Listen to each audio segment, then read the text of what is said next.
हम टॉप 3 उन कंट्रीज़ में हैं साउथ एशिया में जो मोस्ट लिटर्ड हैं in terms of marine pollution. Phase 3 मंसूबे के कामों का तखमीना 8 अरब रुपए से बढ़कर तकरीबन 150 अरब रुपए पर पहुंच गया है। 280 mgd टोटल पानी हमें ट्रीट करना था, इसको अभी रिड्यूस करके 135 mgd कर दिया गया है। सारा गटर का पानी समंदर के अंदर घूम रहा है। व्यू बहुत अच्छा है लेकिन गंदगी बहुत ज़्यादा है। तो जो वेंट पाइप्स थे वो भी चोरी हो गए और जो मैनुअल्स कवर हमने टेस्ट करने के लगाए थे वो भी चोरी हो गए।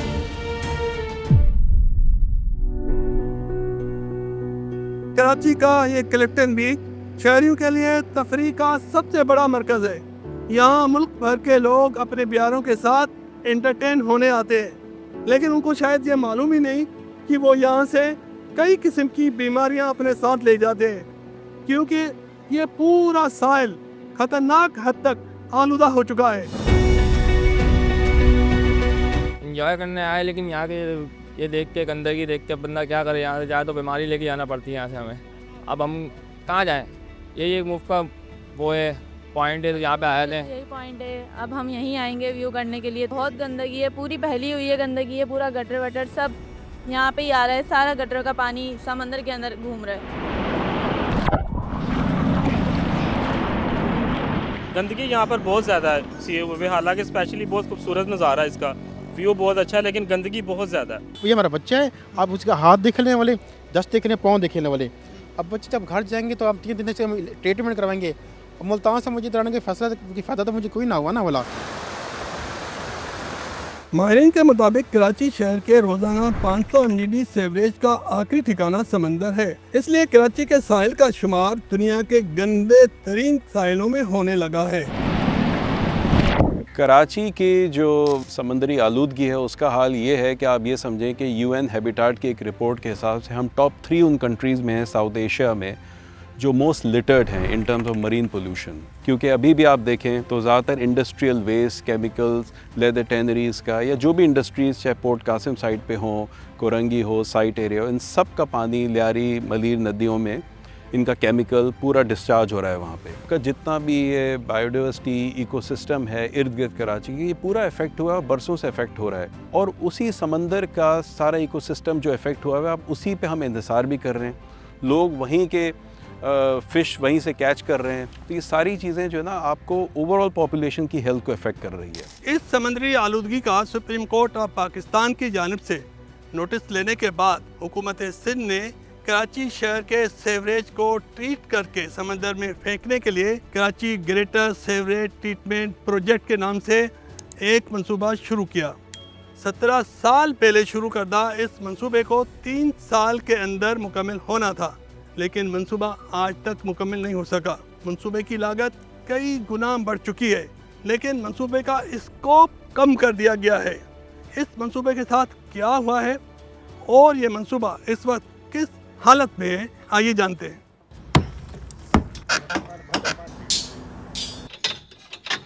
फेज 3 मंसूबे के तहत कराची शहर के बीचों बीच गुजरने वाली मलीर और न्यारी नदियों के जरिए रोजाना समंदर जाने वाले 460 mgd सेवरेज को ट्रीट होना था, लेकिन मलीर नदी के रास्ते जाने वाले 180 mgd सेवरेज की ट्रीटमेंट को शुरू में ही मंसूबे से ड्रॉप कर दिया गया। ये प्रोजेक्ट जो है 2007 में एक ने अप्रूव किया था। PC1 कास्ट थी इसकी तकरीबन 8,000 मिलियन।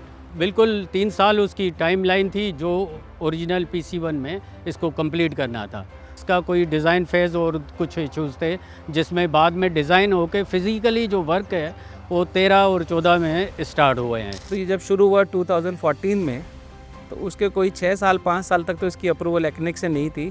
2018 में वाटर कमीशन ने इसको एक्निक से अप्रूव कराया। इसकी फंडिंग शुरू हुई तो 2020 आ गया कोविड का। मैन्युफैक्चरर्स और बहुत सारे कंसर्न बंद हो गई थी, 2-3 साल डिस्टर्बेंस रही है। इस मंसूबे के साथ क्या हो रहा है इसका अंदाज़ा आप इस सूरत हाल से लगा सकते हैं। देखें, ये करोड़ों रुपए की मशीनरी है, इसको जंग लग चुका है। काफ़ी बड़ी बड़ी मशीनरी है, काफ़ी बड़े अरसे से यहाँ पर मौजूद है। खुले आसमान तले धूप में ये मशीनरी मौजूद है। कब से सामान इधर पड़ा है, कितना अर्सा हो गया तकरीबन? सर काम सामान तो पड़ा है, काफ़ी 2-3 साल से पड़ा है अब ये, लेकिन असल में ये है ना कि बीच में काम जो है ना फंड्स की वजह से जैसे जैसे रुकता रहा तो काम कंप्लीट नहीं हुआ। अब ये तो गवर्नमेंट के ऊपर है, फंडिंग करते हैं, जैसे जैसे फंड्स आते रहते हैं तो काम चलता रहता है। सेवरेज की मुंतकली के लिए सुरजानी से मारीपुर ट्रीटमेंट प्लांट तक तामीर करदा 33 किलोमीटर लंबी ज़ेरे ज़मीन RCC कंड्यूट के काम बरसों पहले मुकम्मल हो गए, लेकिन वो भी बर्बाद हो रहे हैं। शरपसंद अनासर है तो उसमें घुसते रहे हैं। अंदर हमारे लाइनर्स हैं, वो हमारा काम बहुत बड़ा, वो निकाल के लेकर पूरे पैनल्स के, तो वो काम हमें दोबारा करना पड़े। मैनुअल के ऊपर आप नज़र तो नहीं आएगा, ज़ाहिर सी बात है, लेकिन अगर आप ऊपर जाके देखें तो ऊपर वेंट पाइप लगने थे कि जो गैसेस अंदर डेवलप हो रही हैं वो वेंट के थ्रू निकलती रहें, और मैनुअल कवर लगा हुआ होगा अपनी जगह। अनफॉर्चुनेटली हमने मैनुअल कवर्स भी लगाए थे और हमने वेंट पाइप्स भी लगाए थे। वेंट पाइप्स का तो काम मुकम्मल हो चुका था, तो जो वेंट पाइप्स थे वो भी चोरी हो गए, और जो मैनुअल कवर्स हमने टेस्ट करने के लगाए थे वो भी चोरी हो गए। तकरीबन कितने चोरी हो गए? देखिए 100% है, मैं गिनती तो एग्जैक्टली आपको नहीं बता सकता, लेकिन 100% चोरी हो चुके हैं जो लगाए गए थे। अब एक नया और बड़ा इंकशाफ हुआ है। S3 मंसूबे की लागत रिवाइज होकर 8 अरब रुपए से 36 अरब रुपए पर पहुंच गई है, लेकिन मंसूबे का सेवरेज ट्रीटमेंट स्कोप 50% से भी कम कर दिया गया है।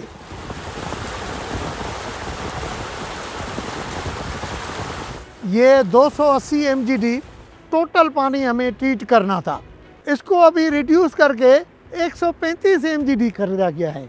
वो 135 MGD जो है हम पानी जो ट्रीट करेंगे, इनकी कास्ट वही रहेगी 36 अरब रुपए, जिसमें 14 अरब का हमारा काम हो चुका है। मैं अपने PD की हैसियत से मैंने उसको डिनाई किया है कि इनको रिड्यूस नहीं किया जाए, क्योंकि हमने जो सिस्टम डाला है शुरू से वो 180 to 100 MGD का सिस्टम पड़ा हुआ है। पंपिंग भी उसी के हैं, पाइपिंग भी उसी के हैं, फाइन स्क्रीन भी वही है और कोर्स स्क्रीन भी वही है, सारा काम वही हुआ है।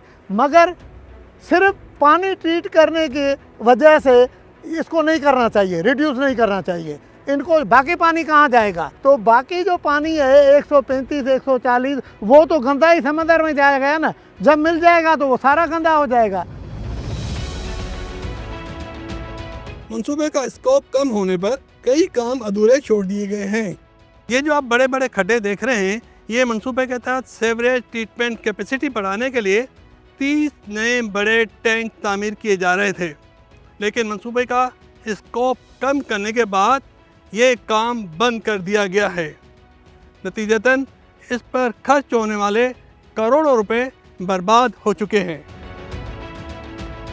मंसूबे की लागत कई गुना बढ़ गई, वक्त इसको 50% कम हो गया। फिर भी कराची का ये आम मंसूबा आखिर कब मुकम्मल होगा, इस पर भी प्रोजेक्ट इंतजामिया आपस में इत्तेफाक नहीं रखती। कंड्यूट का जो 50% कॉम्पोनेंट है S3 का वो अब कंप्लीट हो चुका है। ट्रीटमेंट प्लांट भी अपनी कंप्लीशन पे आ गए हैं। आई थिंक 2025 दिसंबर तक ये भी कंप्लीट हो जाए। इंशाल्लाह 2026 में हम इस प्रोजेक्ट को कंप्लीट करेंगे। हम इसको देखें तो कम से कम 2 से 3 साल और लगेंगे इसको प्रोजेक्ट को कंप्लीट होने में, क्योंकि अभी कुछ उसमें चेंजेस आ रही हैं जो हम चेंजेस कर रहे हैं, अमेंडमेंट कर रहे हैं इस ट्रीटमेंट प्लांट्स पे, तो उसकी वजह से वो फिर दोबारा PC1A के सेकंड रिवाइज PC1 जाएगी जो अप्रूव होगी और ये काम फिर कंप्लीट होगा। ये कहानी तो थी S3 मंसूबे के लियारी नदी वाले हिस्से की। मली नदी के जरिए समंदर बोर्ड होने वाले सेवरेज की ट्रीटमेंट की कहानी अभी बाकी है। इसका स्टेटस जानने के लिए हमने रुक किया Karachi water and sewerage corporation के दफ्तर का। 180 MGD जो है सेवरेज वाटर जो है वो हमारा मली रिवर से होता हुआ इस वक्त हमारे समंदर बुर्द हो जाता है।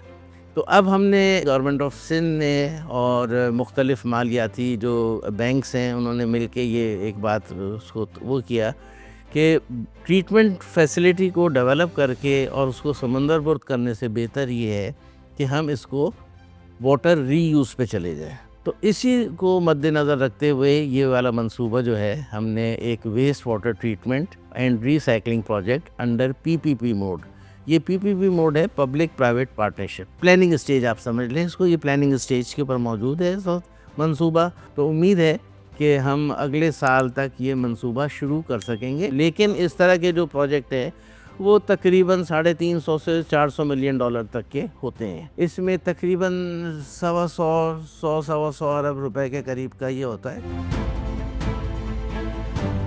फेज़ 3 मनसूबा हुकूमती इदारों की नाअहली और करप्शन की जिंदा मिसाल है।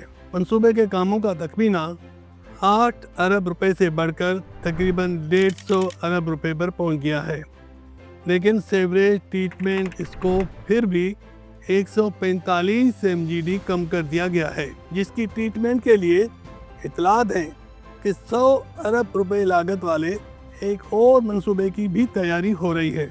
माले मुफ्त दिले बेरहम, शायद इसी को कहते हैं।